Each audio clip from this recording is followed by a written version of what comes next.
Өнөөдөр хоноослон тэнд харагдаж байгаа өндөр уулын бил тус байдаг. Өнөөдөр нэлээд хол замыг туулах нь дээ. За гэрээс нэг 2 км явах шиг боллоо. Гэр тэнд байгаа. Одоо тэгээд маа ус бол тэр өндөр уулын билд байгаа. Яа бас л хол харагдаж байна да. За хоноо ер нь тууя. Энэ ямар амар цас вэ? Энэ цасн дээр жоохон тоглох уу?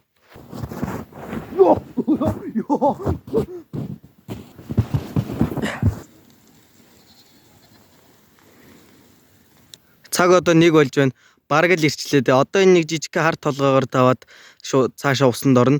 Яа энэ цаатлынх нь уул мол сүрлэг байгаа зү. Хоноо ослчлаа. Одоо энэ мөсөн дээр очиж жоохон тоглоё. Энд үхэр байна. Манай нутагт бол үхэр амьдрах боломжгүй байдаг. Гэхдээ ийм түн мөнгөтэй газар бол ганц нэг үхэр байдаг.